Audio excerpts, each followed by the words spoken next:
Hi Sagittarius, this is Jeff. Welcome back sa ating channel. At ito ay inyong first half of the month of May 2025, May 1 to 15, 2025. Kung naka-resonate kayo, comment down.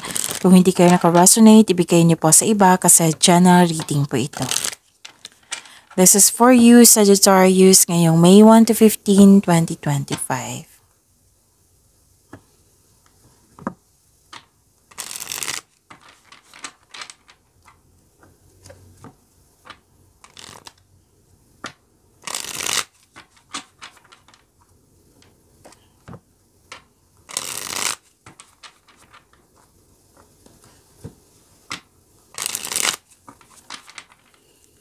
Para po ito sa inyo, Sagittarius, ngayong May 1 to 15, 2025.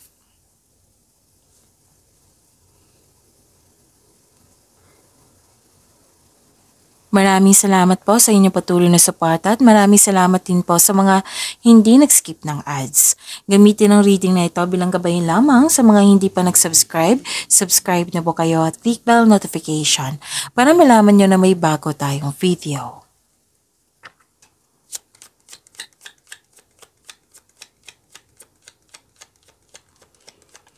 Spirits Guide, mga ganap pa para kay Sagittarius ngayong May 1 to 15, 2025. I need 3 cards po.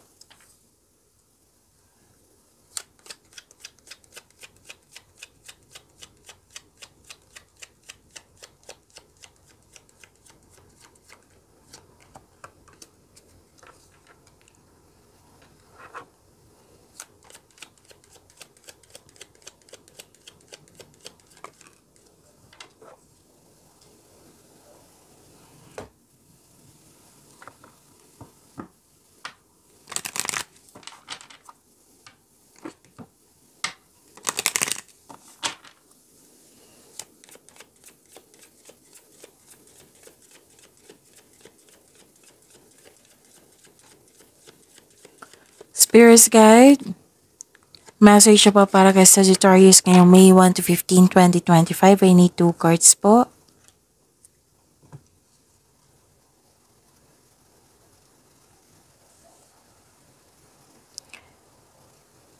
Ngayong May 1 to 15, 2025 para sa inyo, Sagittarius. Nahihirapan kayo, nabibigatan kayo, may guilt and sacrifice po dito. Pwede din worried kayo. Pwede nahihirapan ka sa paggawa ng desisyon. At may loss of connection dito, pwedeng loss of opportunity or loss of things. So, kailangan pag-iingat dito. Pwedeng naalala nyo to. Pwedeng naalala nyo to na nangyari na sa karaan. Pwede din mangyayari din. So, better na beware, mag-ingat. Huwag kayong mag-alala kasi may nakita naman akong support dito. You have the power at the end of the day, you have the power, you have the authority, nasunod yung gusto mo, nasunod yung plano mo, decision ba yan, ideas ba yan, you have protection. May nag-uusap dito regarding sa career and finances, sa malaking negosyo. Pwedeng yung kausap mo is a mother figure. Pwedeng mentor mo ito, boss or amo.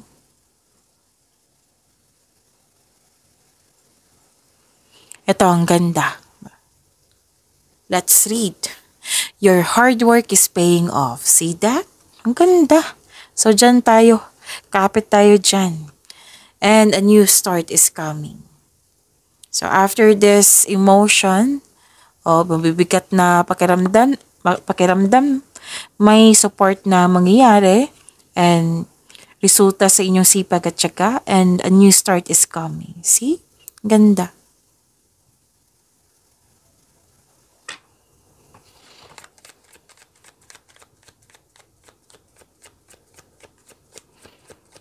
Spirits Guide, ano po yung energy ni Sagittarius ngayong May 1 to 15, 2025?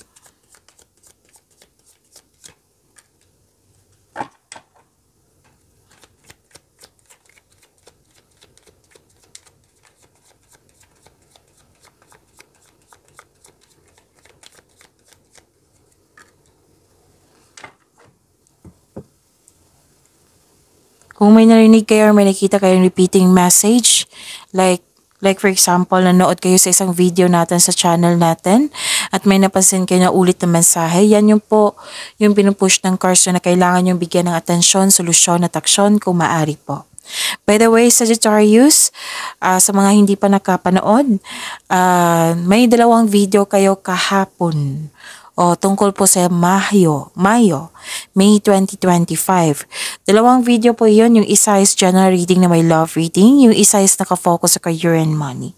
So, panoorin niyo po kung may oras kayo.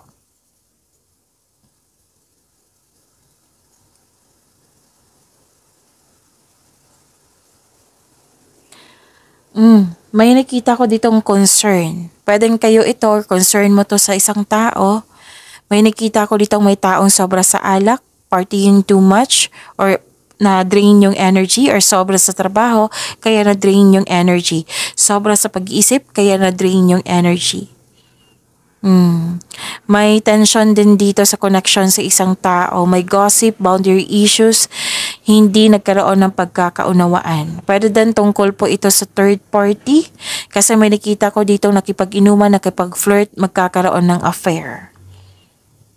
So at least aware kayo. Malalaman mo kung pwede din bibigyan mo na ito ng solusyon.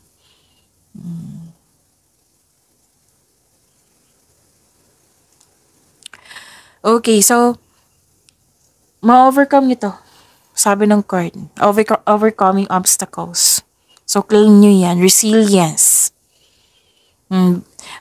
Nakikita ko dito na matapang ka na, matatag ka. Kaya nga sabi ko kanina sa inyo power that is confident. You're taking action with courage na. Harapin mo yung fears, struggles, or challenges kasi iwasan mo ito. Feel your fears and take action in any way. Maging matatag ka sa sandaling ito kasi ma-overcome mo yung struggles or challenges na na-encounter mo ngayon.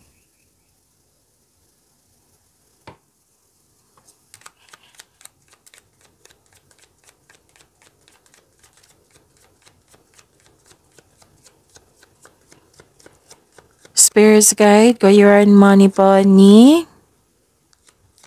Sagittarius.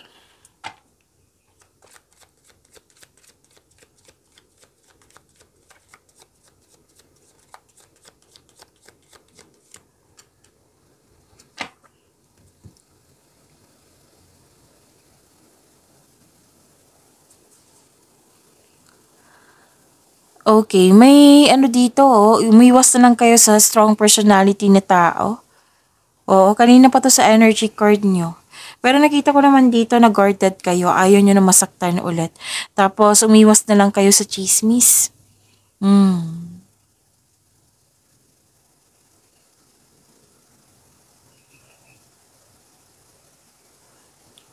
Wow, long-term abundance, steady progress din, wow.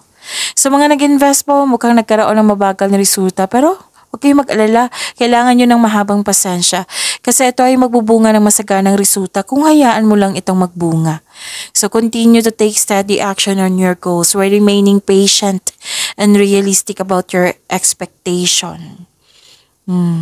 Kung ikaw ay naghahanap ng trabaho or nag-iisip ng bagong karera, may perfect situation po na mangyayari. Pero mukhang matatagalan ito, pero perfect time po, sabi ng card.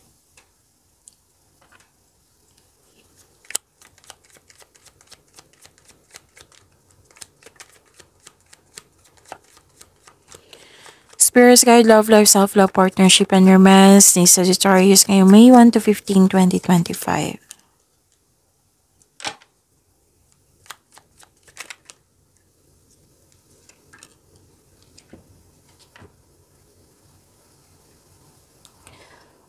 Mag-ingat kayo ha kasi may deception or panlilin lang dito. So, para sa mga relasyon sa buhay mag-asawa, may lihim or nagsisinungaling. So, this card asks you na ngayon ang oras upang maging tapat at bukas at makipag-usap ng malinaw sa loob ng relasyon. Para sa mga single, may tao dito na hindi tapat sa'yo pero patuloy ka pa rin sinusuyo. So, take note.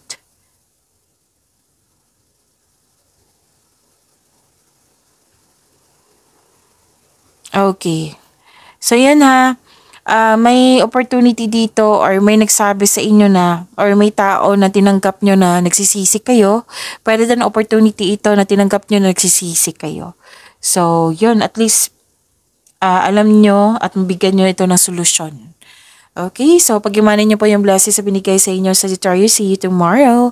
Maraming salamat po.